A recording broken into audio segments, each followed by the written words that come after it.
オハイオ州立大学の小杉名教授から自動運転実現へ向けてのチャレンジと題しまして講演を賜ります。では小杉名教授、よろしくお願いします。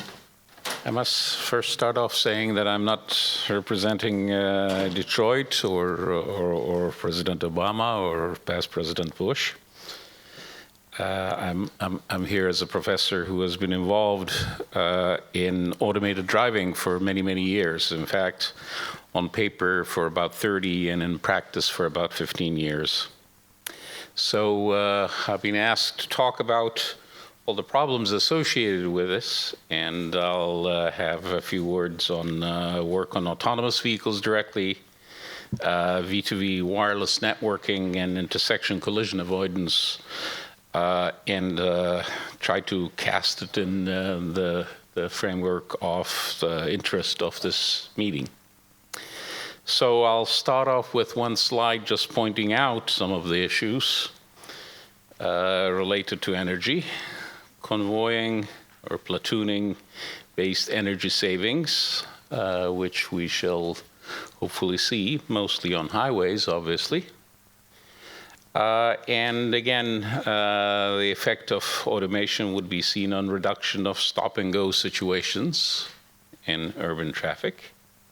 And of course, general traffic routing and smoothing of traffic will help us in all the energy type of issues. And there you can see a situation where if you really had all those cars automated and flowing through, I'm sure you'll have some energy savings that you can point out. So this talk will be mostly about my personal involvement in a lot of the autonomous vehicles. And just to point out, we were involved in the automated highway systems work called Demo 97, a number of demonstrations after that. But then I'll skip to the DARPA Grand Challenge, which was 2004 and 2005, and finally the main final event of the DARPA Urban Challenge in 2007. And I'll try to pick up the issues that may be of interest. But first, since there are a few people who were involved, in fact, with Demo 97, and there are a lot of people, as usual, who don't remember what this was or never heard of it. Demo 97 was a demonstration of automated highway system driving technologies. It was organized after a number of years of research and supported by the National Automated Highway System Consortium in USA. And sometime in 1997, there was a series of demonstrations on I-15 in San Diego in the US that was to show that this was automated highway driving was indeed possible. And it was a one-week event to the public, and there were a lot of questionnaires filled there too, and the public came back quite positive, if I remember right. Now, the Ohio State University team that I was involved in demonstrated radar reflective guidance and what I called there as group behavior. In retrospect, the technology wasn't as important as far as I evaluate right now of our contribution as this issue which didn't get that much attention, which was the group behavior issue. I'd like to point out the picture on the right there, which shows three cars. The white ones are the automated ones. The dark one, that one of them is passing, it was a human-driven car. And we were in, and the white ones each were fully autonomous and made their own decisions. And at that time, vehicle-to-vehicle communication was not as, well, I would say not as mature as now, if you would want to call today's situation mature.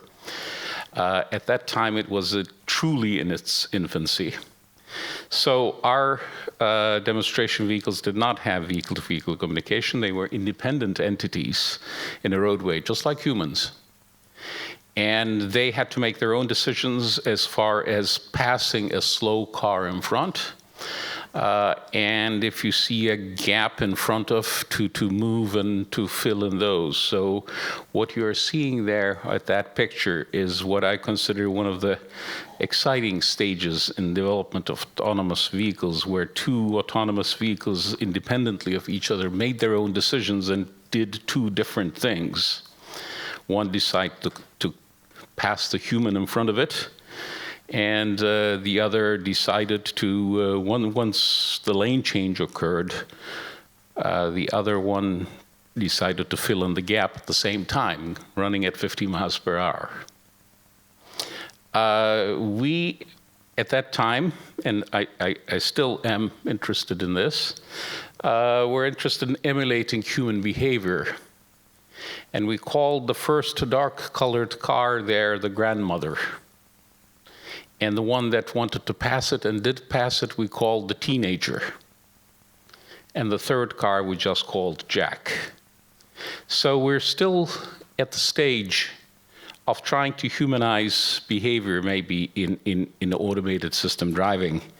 And I would certainly like to see a tendency towards this, about interfacing the interfacing aspect of human and autonomous driving behavior, because I think if we're ever going to get into mixed traffic, that is traffic with both autonomous cars and human-driven cars, we have to spend a lot more time on looking at the aspects of human tendencies and how they behave, and how do we get the characteristics of the autonomous cars to meld with the human driving. So I'll return to that in a little bit once we start talking about vehicle-to-vehicle communication.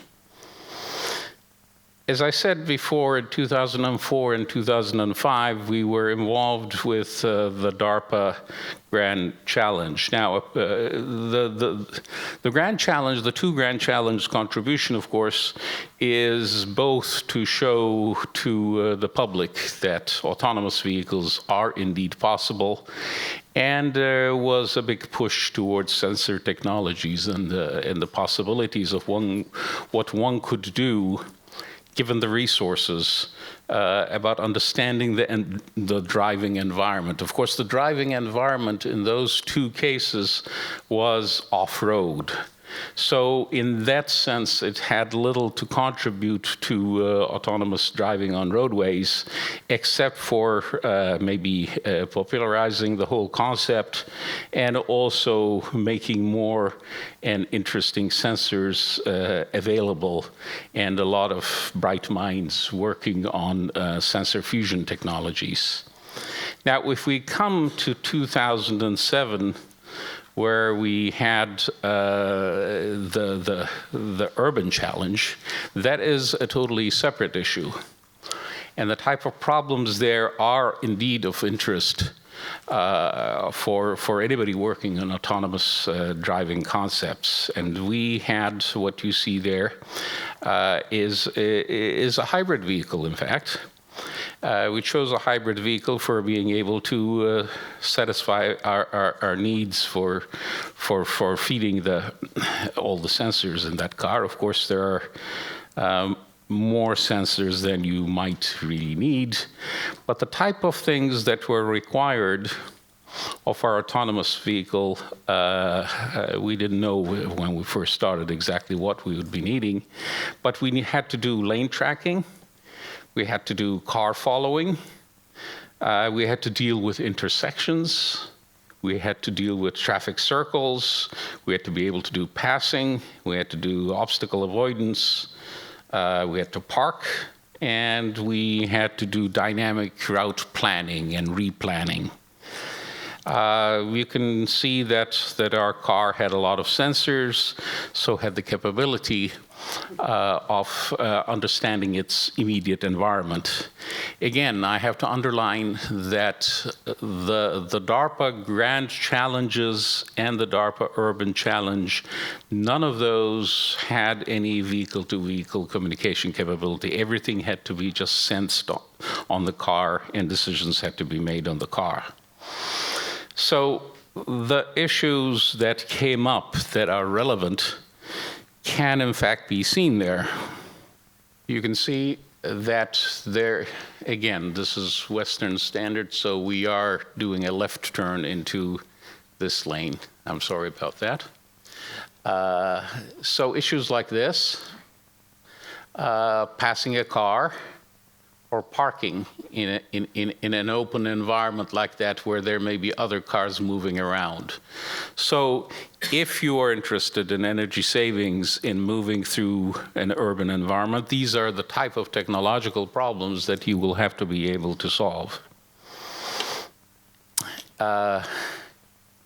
Let's move on down here. We had to obey the order of precedence at intersections, and of course the standard obstacle avoidance, and be able to do autonomous parking in zones with stationary and moving obstacles. Let me directly move on now to the second topic that I said that I would look at, and that is the communication issues. Again, this is the necessary capability that you might want to have now for stop-and-go driving. In fact, if you have V2V and V2I capability, in highway driving, you could just add this to adaptive cruise control. In fact, you can do adaptive cruise control with vehicle-to-vehicle if you have fairly precise enough GPS and a good map database. You can, in fact, do adaptive cruise control without any sensors. You can do merging and lane changing control. Merging if all, of course, other vehicles on the roadway tell you where they are. So there is an issue of will all the other vehicles will be participating in your network of vehicle-to-vehicle communication. If they are not participating, if you don't have enough, let's say, market penetration, then you have to resort to being able to sense what's going on around you. In city driving, same thing. Stop-and-go traffic. We can certainly do slowing down or emergency braking, and we can automate those. Starting acceleration, you can automate those, or you can provide get the human driver to do that sort of thing. We have done simulation studies, a number of simulation studies, in trying to see how much energy savings that you might be getting if you have vehicle-to-vehicle and vehicle-to-infrastructure communication capability. Again, the issue of market penetration becomes interesting. And you can see how much energy you can save, assuming that 10% of the cars have V2V, or 20% or 30%, or if you're blessed with having 100% of all the cars in your highway, or in an intersection environment like this, where you can certainly adjust the speed of your cars if they all know what is going on around them, and see how much you can get into getting a smooth flow. Now, this is with two assumptions, as I said. One is the vehicle-to-vehicle communication, and the other assumption has to be related to autonomous driving versus human-guided driving.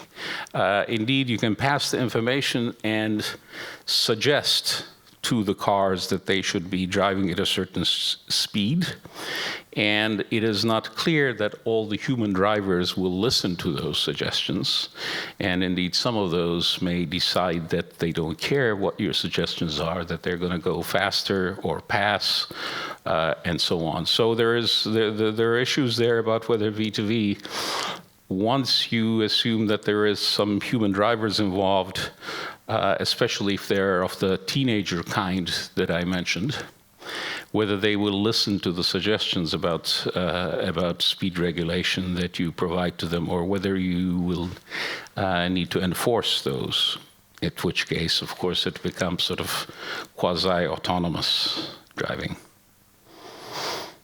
Okay, as of course a university professors, we have a lot of research issues that go beyond what the standards provide us, and we are of course interested in seeing whether that there are other protocols for multi-hop broadcast and so on that may provide better performance as far as energy, as far as safety goes.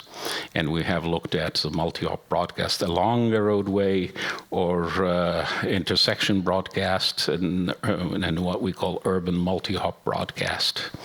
And some of those do provide better performance than the direction that the standards are going. But that's the topic of another talk.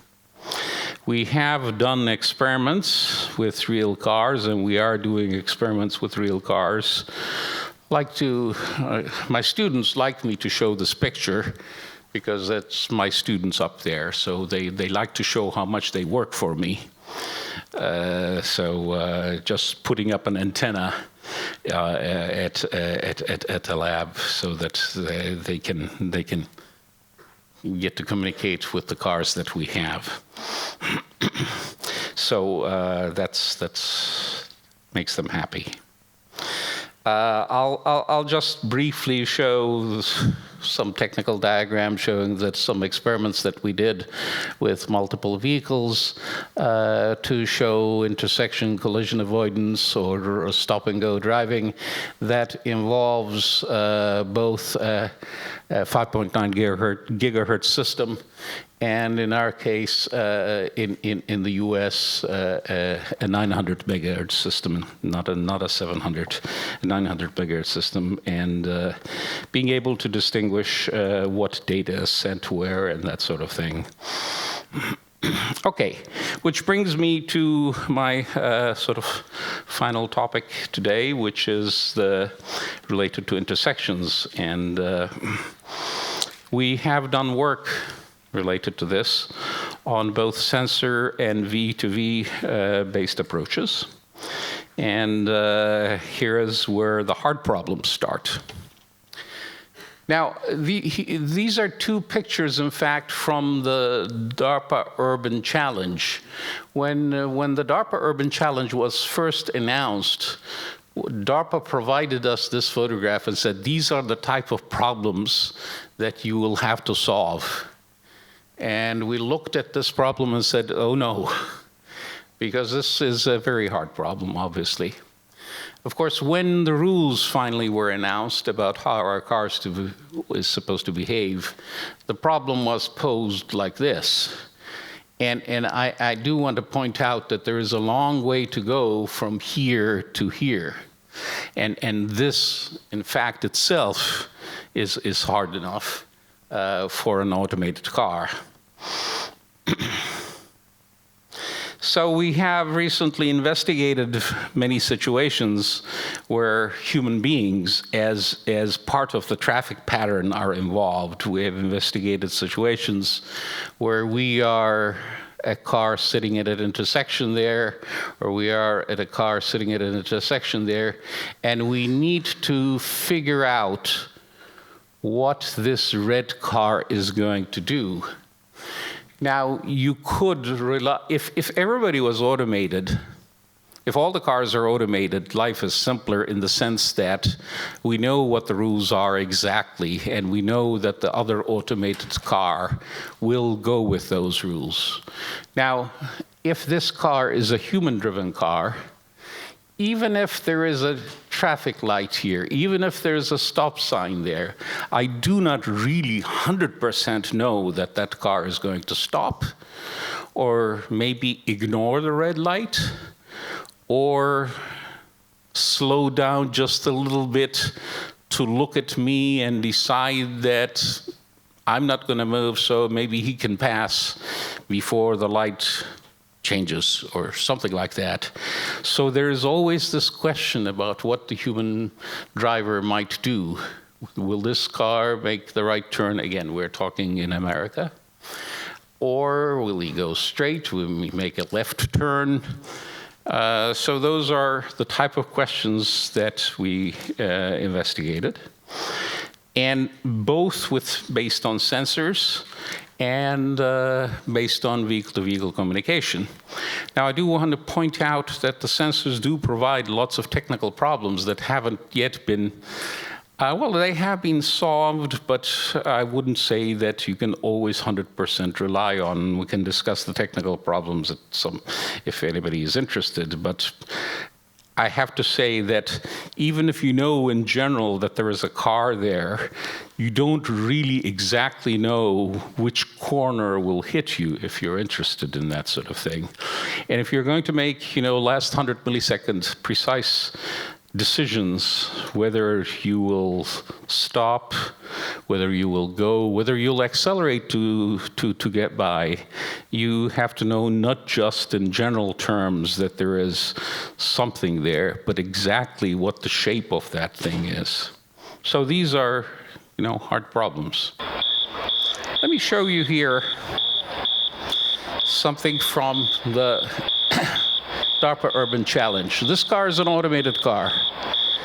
It has to make a left turn into a lane. There are 2 lanes here, and there's a wall here. So this car has to figure out when to make this turn. See, there's nobody in there.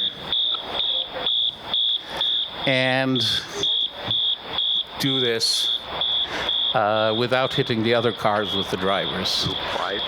So this is a test that was done during the DARPA Urban Challenge to show that our automated car can merge into real traffic where the real traffic is with human drivers, which are professional drivers and may be going fairly carefully, but still they're human drivers.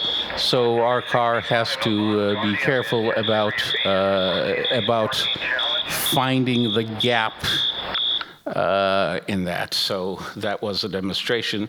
And obviously, as it went around, let me show that again. Oops. Of course, when we were there, we were all excited and biting our fingers as we got nervous. The car has laser LiDAR here, looking to see, and there's traffic in both directions in this road, so you have to find the gap to merge in exactly right as you made.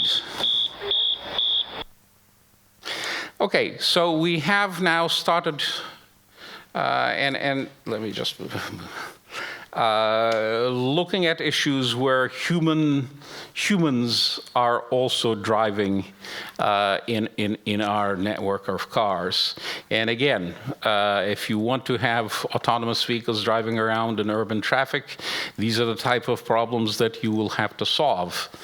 This is a simple intersection situation that I showed you. And what we're trying to do is we're trying to see if the car coming at right angles to us, and it may be slowing down a bit, is it going to go through the intersection or is it going to stop? And I'll try to show you another video if I can. One always wonders whether these videos will start. Okay, we will be coming to, there's supposedly an intersection here, 2 cars approaching. I'm this car, and I want to see what the car that you saw coming along is going to do. I don't know. So it has 3 possibilities. It could be going straight through. It could be slowing down and stopping, or it could be maybe making a turn. And the problem, of course, is it could be slowing down a little bit and then speeding up again. So there are all these probabilistic issues that we're trying to figure out in our system. And we have to decide whether I can make this left turn or go straight. Let's see another video. Yeah. So here's a situation where I'm stopped right here. This car is coming. I don't know whether it's going to stop. And I finally am sure that I do have a green stretch that will allow me to go further. So with that, I'd like to come to a conclusion that certainly from the autonomous vehicle point of view, convoys on highways, especially V2V maturing, I feel personally, as somebody who's worked on these, is fairly close to maturity. In city driving and rail traffic, very hard problems yet to be addressed, depending on understanding of human driver behavior. And we have to do a lot more work on that to maybe have some standards of human behavior quantified, some standards of interfacing between human tendencies and in our autonomous cars. All of these have to be on the table, and I'm looking forward to see what will come out of Japan, where I hope there will be more interest in those types of issues. And certainly energy-saving opportunities in both of those exist, as we well know. Thank you for listening. 小綱教授、ありがとうございました。